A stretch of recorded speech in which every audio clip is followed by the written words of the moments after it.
नमस्कार, आप लोग राजस्थान देख रहे हैं मेरे साथ। मैं हूं शंकर दत्त पंत। खबरों की शुरुआत करते हैं। राजस्थान में कोरोना वैक्सीन की किल्लत लगातार बनी हुई है। राज्य में करीब 4 लाख डोज ही बची है और हर रोज औसतन 1.25 से 2 लाख डोज लगाई जा रही है। ऐसे में अगर आज वैक्सीन की डोज नहीं पहुंची तो शनिवार को प्रदेश के कई जिलों में वैक्सीनेशन को बंद करना पड़ सकता है। अब वैक्सीन के स्लॉट को लेकर युवाओं में खासी नाराजगी है। बता दें कि चिकित्सा एवं स्वास्थ्य विभाग को कई अधिकारी जो कि इस पूरे मामले पर नज़र भी बनाए हुए हैं, लेकिन वैक्सीन के लिए स्टॉल किस समय खुल रहा है इसको लेकर भी लोगों की लगातार चिंता बनी हुई है। लोग दिन भर कोविन ऐप की साइट खोलकर स्टॉल लेने के लिए इंतज़ार करते रहते हैं। तो राजस्थान में टीकाकरण के निदेशक डॉक्टर रघुराज सिंह की माने तो बुधवार को राज्य में करीब 5.73 लाख की डोज बची थी, जिसमें से 1.77 लाख से ज्यादा डोज बुधवार देर शाम तक लगा दी गई। उन्होंने बताया कि अब केवल 4 लाख की डोज बची है, जिससे गुरुवार और शुक्रवार को टीकाकरण करवाया गया है। उन्होंने ये भी बताया कि हमारी पहली प्राथमिकता सेकेंड डोज की वेटिंग में खड़े लोगों को टीका लगाने की है। वैक्सीन की क्या स्थिति है और प्रदेश भर में वैक्सीन के क्या हालात हैं, ग्राफ के जरिए लगातार लोगों को बताया भी जा रहा है। लेकिन आपको ये समझाने की कोशिश भी लगातार ये की जा रही है प्रशासन की तरफ से, सरकार की तरफ से, कि आखिर वैक्सीनेशन को लेकर क्या स्थिति है, क्योंकि वैक्सीन की शॉर्टेज है और लगातार रजिस्ट्रेशन कुछ लोगों का नहीं हो पा रहा है। लेकिन दूसरी तरफ लोग किस तरह से वैक्सीनेशन सेंटर्स पर पहुंचे, ये एक बड़ी समस्या है, क्योंकि वैक्सीन जब नहीं होगी तो जाहिर तौर पर एक ये समस्या बनी रहेगी कि आखिर जो वैक्सीनेशन प्रोग्राम जिसकी हम बात कर रहे थे 18+ वालों को तेज़ी से लगेगा, वैक्सीन कई जगह खत्म होगी। जब सरकार इस बात को कह रही है कि वैक्सीन की डोज जितनी मिलनी चाहिए उतनी नहीं मिल पा रही है, तो आखिर फिर कैसे युवाओं को वैक्सीन लगेगी।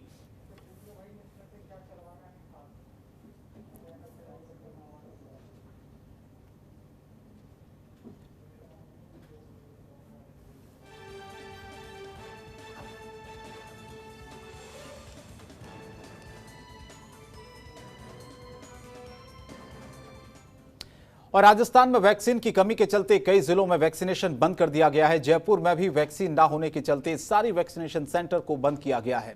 सीएमएचओ नरोत्तम शर्मा ने बताया कि हमें उम्मीद है कि शुक्रवार तक हमें वैक्सीन मिलेगी तो हम फिर से वैक्सीनेशन को शुरू करेंगे।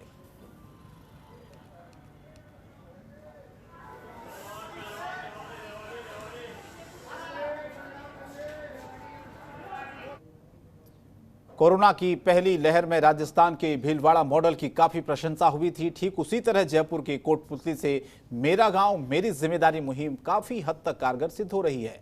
कोटपुतली पुलिस और प्रशासन की तरफ से ऐसे मुहिम छेड़ी गई है जिसका नाम है मेरा गांव मेरी जिम्मेदारी। इस मुहिम के तहत पुलिस प्रशासन द्वारा गांव-गांव, गली-गली जाकर लोगों को जागरूक करने का काम किया जा रहा है। साथ ही गांव के लोगों को इस मुहिम के साथ जोड़कर कोरोना को मात दी जा रही है। कोटपुतली पुलिस के इस मॉडल को लेकर किए जा रहे काम की जितनी तारीफ की जाए उतनी कम है। कोटपुतली एएसपी रामकुमार कसवा के नेतृत्व में इस मुहिम को चलाया जा रहा है। मॉडल के अनुसार पुलिस और प्रशासन के अधिकारी गांव के हर मुखिया और आमजन को इस बात के लिए प्रेरित कर रहे हैं कि राज्य सरकार द्वारा जारी की गई गाइडलाइंस के अनुसार किसी भी व्यक्ति को बेवजह बाहर निकलने से रोका जाए। यदि किसी भी व्यक्ति में संक्रमण होने का अंदेशा हो तो उसे निगरानी में गाँव में ही रखा जाए।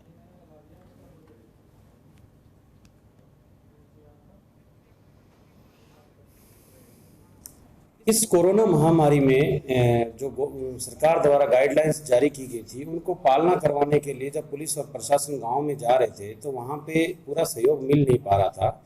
उसके बाद से हमने यहाँ पे कोटपुतली प्रशासन और पुलिस ने मिलकर एक प्लान किया और उसी के तहत मेरा गांव मेरी जिम्मेदारी नाम से एक अभियान शुरू किया है, जिसके नाम से स्पष्ट है कि गांव के जो मौजूद लोग हैं, सरपंच, उप सरपंच, अन्य जो ग्राउंड लेवल के जो अधिकारी है और आशा, एएनएम, बीट कांस्टेबल, सबको मिला के एक टीम बना के और उन्हीं को जिम्मेदारी दी जाए ताकि उनको एक अपना प्राउड फील हो और एक अपनी जिम्मेदारी का एहसास होने के बाद एक टीम अपना गांव में काम कर सके और गाइडलाइंस की पालना करवा सके।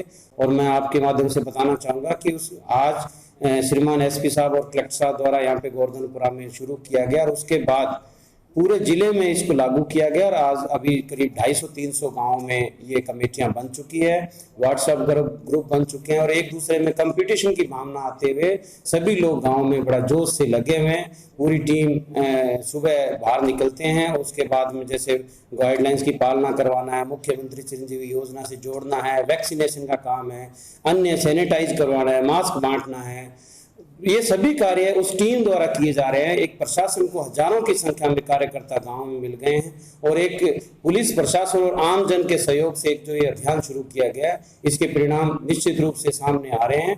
और कल की जो रिपोर्ट है उसमें 300 से ज्यादा टेस्ट किए गए, उसमें सिर्फ 9 पॉजिटिव आए हैं और सभी जगह यही स्थिति बन रही है। इस रिपोर्ट को देखने के बाद में सभी लोगों में जोश आया है और सभी लोग इसमें कंट्रीब्यूट कर रहे हैं। और उदयपुर मावली विधायक धर्मनारायण जोशी ने मुख्यमंत्री अशोक गहलोत को पत्र लिखकर कोरोना वैक्सीनेशन और ऑक्सीजन प्लांट के स्थान को चुनने के लिए भेदभाव का आरोप लगाया। जोशी ने कहा कि 18 से 44 साल के लोगों के लिए वैक्सीनेशन प्रक्रिया के लिए मावली विधानसभा केंद्र निर्धारित है, लेकिन यहां कांग्रेस के विधायक और जहां उपचुनाव होना है वहां वैक्सीनेशन केंद्र बनाए गए हैं। मालवी के स्वास्थ्य केंद्रों पर कोई व्यवस्था नहीं की गई है। उन्होंने अपने पत्र में लिखा है कि ऑक्सीजन प्लांट के लिए 59 स्थानों का चयन किया गया है, जहां कांग्रेस के विधायक हैं वहीं प्लांट लगाया जा रहा है। तो मावली ने बीजेपी विधायक होने की वजह से भेदभाव किया जा रहा है, इस तरह का आरोप लगाया है सरकार पर।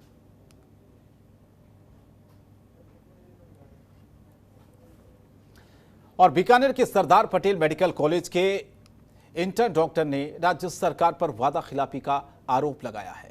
उन्होंने कॉलेज के प्रिंसिपल और जिला कलेक्टर को ज्ञापन देकर इंटर्न स्टार्ट फंड और कोविड इंसेंटिव देने की मांग की है। इंटर्न डॉक्टर्स का यह कहना है कि पिछले साल अक्टूबर 2020 में हमने स्ट्राइक की थी, तब राज्य सरकार ने स्टाइप फंड 7,000 से बढ़ाकर 10,000 करने और कोविड इंसेंटिव देने का आश्वासन दिया था, लेकिन आज तक किसी प्रकार की इस पर कोई कार्रवाई नहीं हुई है। उन्होंने ये भी बताया कि 7 दिन में कार्रवाई नहीं करने पर अनिश्चितकालीन कार्य बहिष्कार किया जाएगा, जिसकी जिम्मेदारी सरकार की होगी। उन्होंने बताया कि अन्य राज्यों में हमारे यहाँ से इंटर्न्स स्टाइप फंड बहुत ज़्यादा है, तो इस तरह से अब ये विरोध जताया जा रहा है। जिला प्रशासन को एक ज्ञापन भी इस बाबत सौंपा गया है।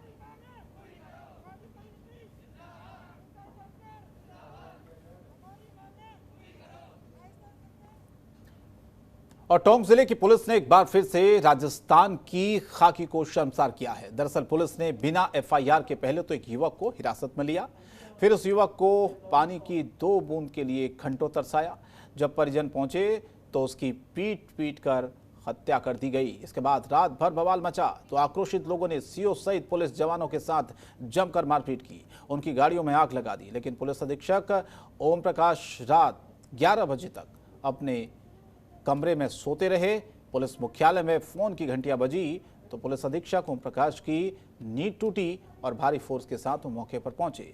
जब इस मामले में थाना अधिकारी प्रकीता चौधरी की भूमिका पर भी सवाल खड़े हो रहे हैं, क्योंकि वो अब तक सामने नहीं आई हैं। इस पूरे मामले में शराब ठेकेदारों से पुलिस की मिलीभगत भी सामने आ रही है।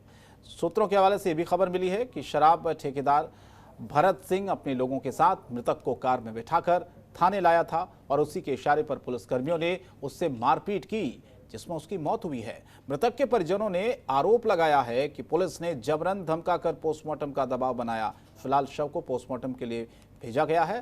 साथ ही साथ परिजन शव नहीं ले रहे हैं। इस मामले की जांच सर्किल के इंचार्ज को सौंप दी गई है।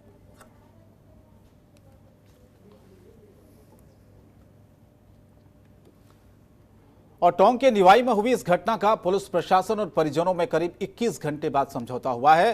परिजनों ने प्रशासन से 5 सूत्री मांग की है, जिस पर प्रशासन ने सहमति जताई है। मृतक के परिजनों को आर्थिक सहायता देने की मांग मान ली गई है। इसके साथ आपको बताएं कि दोषी पुलिसकर्मी को सस्पेंड करने का लिखित आश्वासन दिया गया है। पुलिसकर्मियों से मारपीट करने वाले ग्रामीणों पर पुलिस कोई कार्रवाई नहीं करेगी। परिजनों के 5 लिखित समझौतों पर हामी भरने के बाद पुलिस ने शव का पोस्टमार्टम कराया है। परिजनों को मृतक का शव सौंपा है।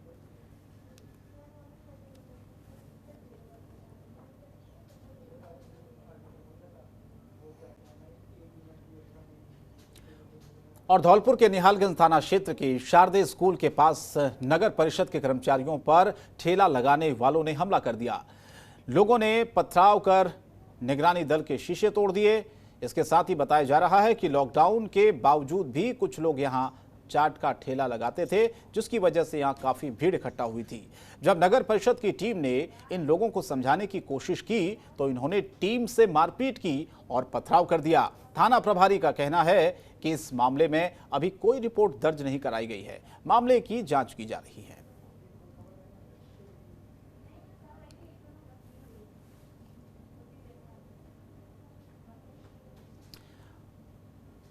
और 12 पुलिस लॉकडाउन का सख्ती से पालन कराते हुए नजर आ रही है। यहां पर पुलिस ने शहर में बेवजह घूम रहे लोगों को पकड़कर क्वारंटाइन के लिए भेजा है।